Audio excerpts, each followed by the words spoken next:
My name is Emily Longtail. I turned 26 this year. I started dating a coworker, Jason, and we got engaged and married. At that time, because we had asked the executive director and his wife to give a speech, everyone at the workplace knows about our marriage. After getting married, I quit my job to become a full-time housewife. One day, while I was on a phone call, my husband, not knowing it was a video call, snatched my phone. "You're watching videos again, huh? You're supposed to be a servant," he yelled at me. "Hey! Give it back!" "I only took it away because you don't do any housework and keep watching videos. I don't want to do this, but it's your fault for acting like a servant and not doing any housework." My husband kept blaming me for having the phone taken away and continued to berate me. My husband used to be a very kind man. My husband is 4 years older than me, and I thought he was incredibly cool, maybe because of the age difference. Although he wasn't my direct senior, we didn't talk much until a drinking party where we ended up sitting close and started having various conversations. That's how we became close. On dates, he would take me to various places and say warm things like, "I'll always protect you."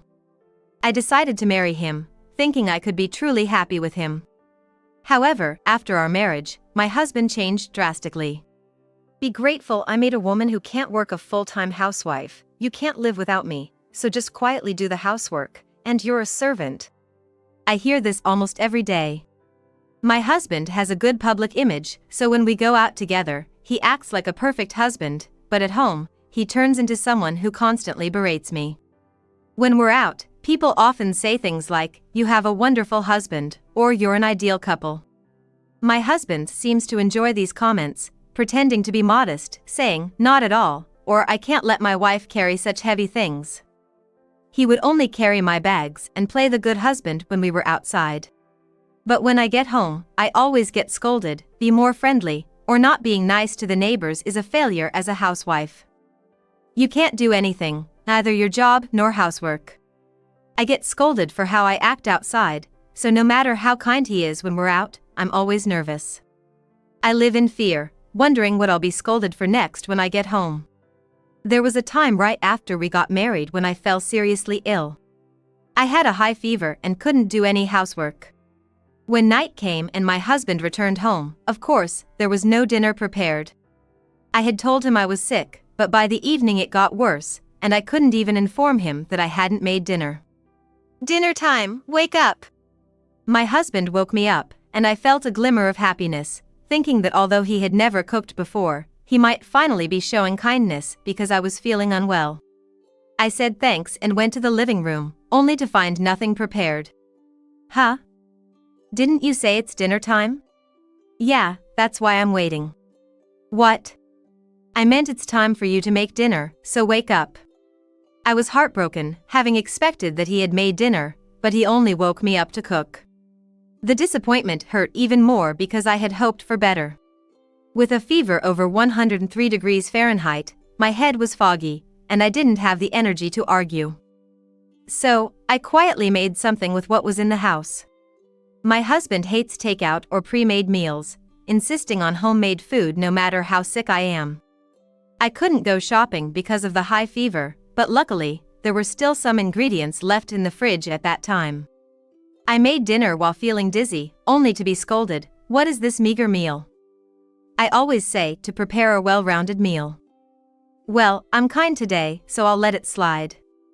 But if you keep this up, you're failing as a full-time housewife. You can't even do what you're told, worse than a part-time student worker. Being scolded after struggling to cook was too much. That's when I decided to stop expecting anything from my husband. I told myself to just quietly obey and everything will be fine, I'll have money and I can endure it. No matter how sick I get, I never receive any concern. Instead of being worried, I get scolded. "You're always sick. Don't you know taking care of your health is part of your job?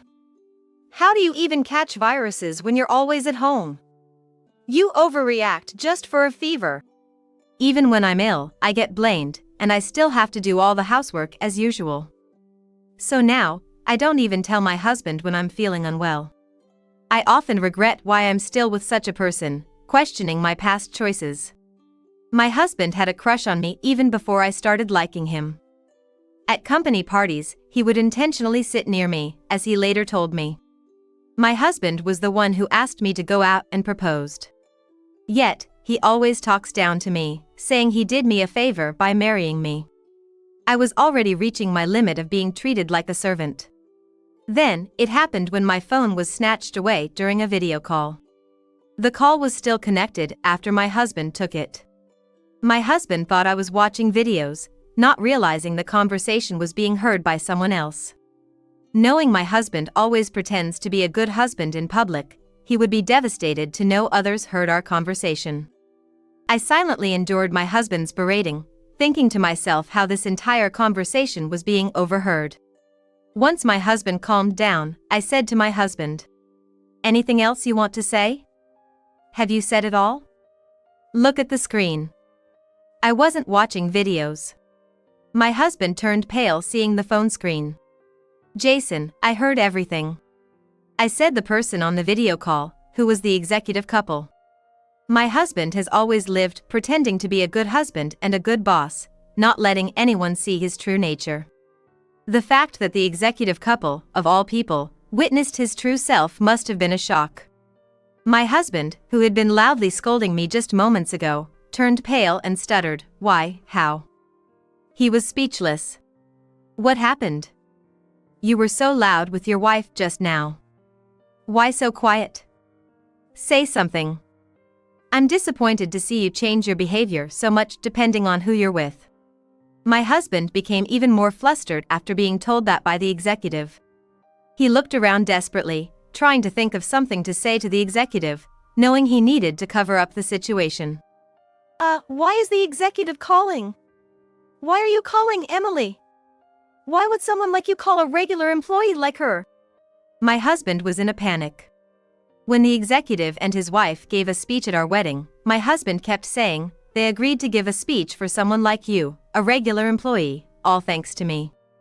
The executive is my uncle, my father's brother.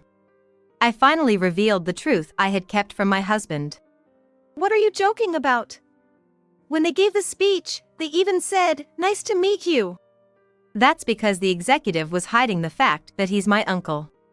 Sorry for deceiving you like that. We really put on a good show, didn't we? You pulled off the nice to meet you vibe. I'm so glad. When the executive couple agreed to give the speech, they actually knew me well, but they pretended not to know me. My husband was completely fooled, so the executive and his wife were delighted their acting was convincing. Why did you keep it a secret? Being known as the executive's niece might have made others treat me differently. That's why I never told anyone. I passed the entrance exam and the interview on my own, and I didn't want to be mistaken for a nepotism hire. But we're married, you could have told me. Well, I was going to tell you after we got married. But you changed so much, I lost the right moment. You kept demeaning me, calling me a regular employee, a servant, so I thought it would be interesting to let the executive and his wife see your true nature. What do you mean by that? Since joining the company, I never let anyone know I was the executive's niece. Our families lived close and were very close-knit since I was young. We often had barbecues at each other's houses on weekends, went to Disneyland, and even traveled together. The executive and his wife, having no children, raised me like their own daughter. But I didn't want special treatment, so I never told my colleagues or Jason. When you asked me out, I immediately reported it to my uncle. I remember being happy about that. I didn't know who Longtail was until Emily told us. After you guys started dating, I frequently visited your department. That's why you were inspecting our department so often back then. We were all wondering what was happening. Really? Sorry about that. I was just observing what kind of person you were. So, you're saying the reason they agreed to give the speech is because Emily isn't your niece, right? Of course.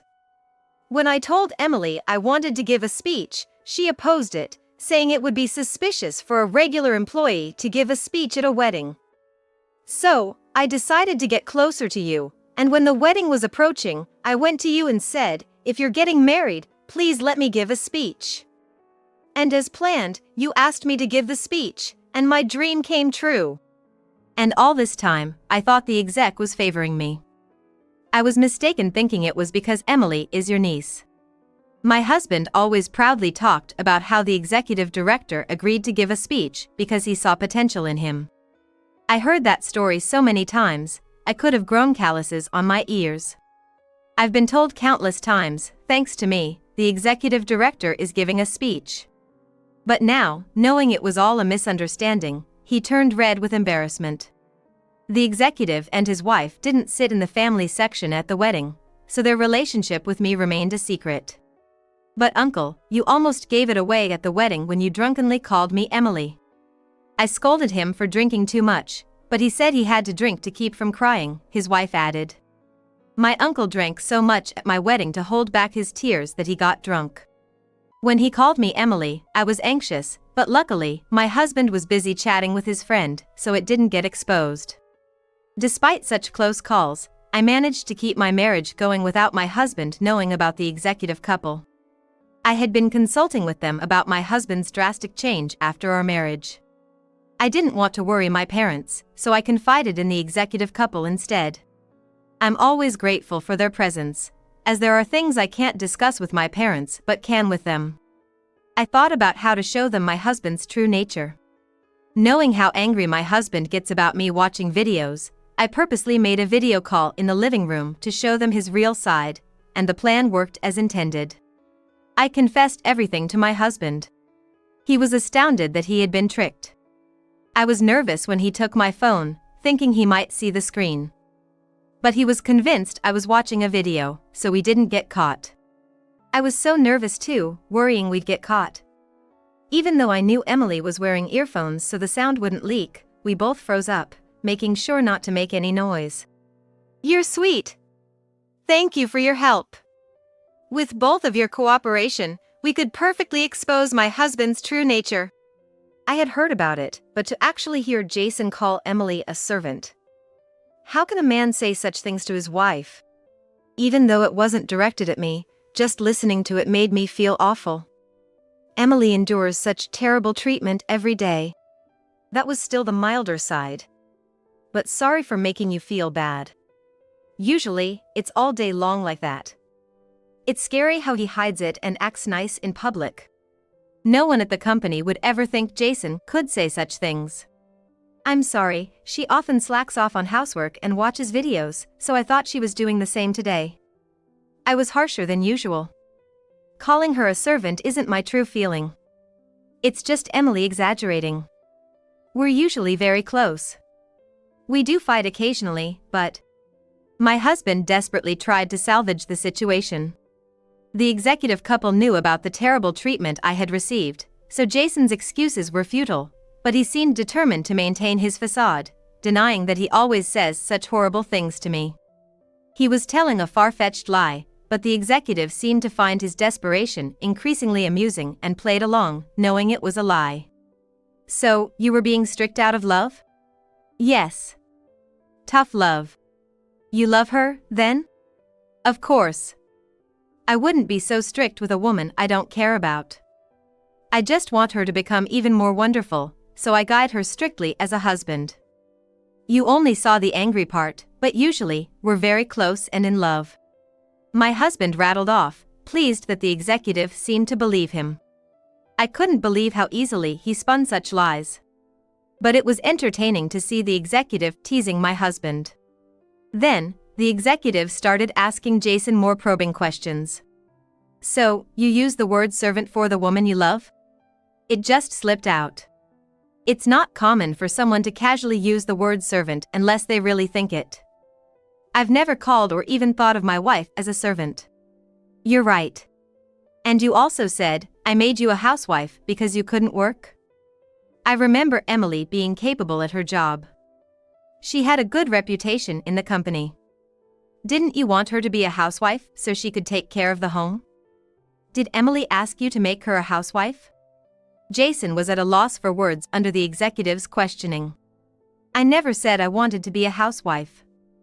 I married you because you insisted on it, but you always acted like you did me a favor. I wanted to keep working. But you imposed your prejudice that women should stay at home, and I quit my job reluctantly because you wanted me to take care of the house. Yet, you claim as if you made me a housewife, which I couldn't accept. I answered the executive's questions in place of my silent husband. I had been thinking for months that I couldn't continue my marriage with my husband and had been considering divorce. I secretly recorded all my husband's harsh words to use as evidence for the divorce. You've been trying hard not to be disliked by the executive couple, claiming it's tough love and that we usually get along well. Can you really say with certainty that it's not a lie? Do you seriously mean it when you say you love me? Of course, it's true. I was just irritated earlier, and I'm sorry for that. But we're married, so let's overcome this and become a wonderful couple like the executive and his wife, right? I've recorded all our conversations. We're a good couple, right? Then I can play this recording right now to prove it, can't I? I said this, and my husband hurriedly tried to stop me from playing the recording. Why are you stopping it? Well, it's embarrassing to have our private conversations heard. Despite my husband's request not to play it, I ignored his words and played the recording while still connected on the video call. My husband's face turned pale. Hey, servant, I told you to polish my shoes. Why only this much food when I keep saying to make a full meal? Who do you think supports a useless servant like you? As his harsh words to me were played. The executive and his wife, who hadn't heard these recordings before, were shocked. I didn't know it was this bad, to be spoken to like that every day. I never thought you would change so much based on who you're with. People are not always what they seem. When Emily consulted me, I told her to overcome these differences as they happen in marriage.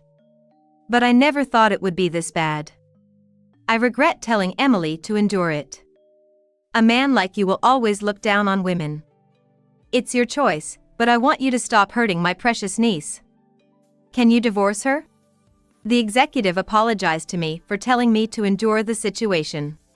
He pleaded for me to divorce my husband, as he believed a person like Jason would never change. However, my husband desperately resisted. Please wait. You're right, I may have looked down on women until now. But after being scolded by you and your wife today, I've changed my mind. Can I have another chance? I don't want to be apart from Emily. Please. My husband begged the executive couple on the video call, insisting he didn't want a divorce. My husband probably couldn't bear the thought of letting go of me, the niece of the executive couple.